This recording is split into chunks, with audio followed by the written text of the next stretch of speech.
அனைவருக்கும் வணக்கம். இன்றைக்கான பதிவு பிறலை அல்லது துள்ளி திரும்பல் இல்லை திசை மாறுதல் அப்படிங்கிற பதிவை பற்றி பார்க்க போகிறோம். இதுவரையிலும் ஏறு வரிசையில் இறங்கு வரிசையில் ஒரு படை 2 படை வீச்சு பற்றி பார்த்துருந்தோம். அது போக ஒரு 10 அடிப்படை அடவு வரிசைகள் பற்றி பார்த்துருந்தோம். இதுக்கப்புறம் வர்ற படை வீச்சு முறைகள் எல்லாம் திசை திரும்புகிற முறை தெரிஞ்சால் மட்டும்தான் நம்ம அடுத்தடுத்த வீச்சு முறைகளுக்கு போக முடியும். அதனால இன்னைக்கு இந்த திசை திரும்பல் பாடம், அதாவது பிறலைங்கிற திசை திரும்பல் பாடம் எப்படி பண்றதுன்னு இந்த பதிவுல பார்க்கலாம். முதல்ல இடது கால் முன்னாடி வலது கால் பின் வச்ச மாதிரி நின்னுப்போம். முழு திருப்பம் அப்படின்னா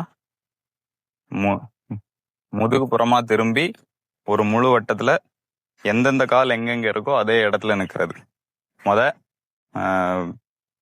காலை ஊனி உடம்ப மட்டும் திருப்புறேன், அப்படியே தூக்கி இங்க வைக்கணும்.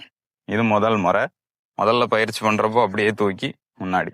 இப்போ இரண்டாவது, கம்போட நளினத்தோட கம்பு அப்படியே ஒரு உள் சுத்து போட்டு காலை தூக்கி முன்னாடி, மறுபடியும் அப்படியே ஒரு உள் சுத்து காலை தூக்கி முன்னாடி நிறுத்துற. இப்போ மெதுவா ஒரு சின்ன துள்ளு முறையில பண்றது. இடது காலை தூக்கிட்டு ஒரு துள்ளுறப்போ வலது காலை தூக்கி கீழே இறக்கணும், அப்படியே தூக்கி கீழே.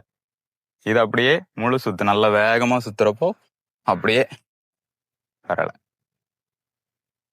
இந்த பதிவை நல்ல கவனமா வேகமா பண்ணி பழகுங்க.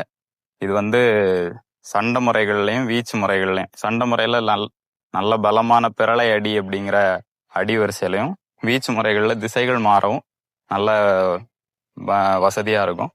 அதனால இந்த பதிவை கவனமா பயிற்சியை நல்ல கவனமா பண்ணி பழகுங்க. இதுக்கு அடுத்த பதிவு பத்தி பார்க்கலாம். நன்றி.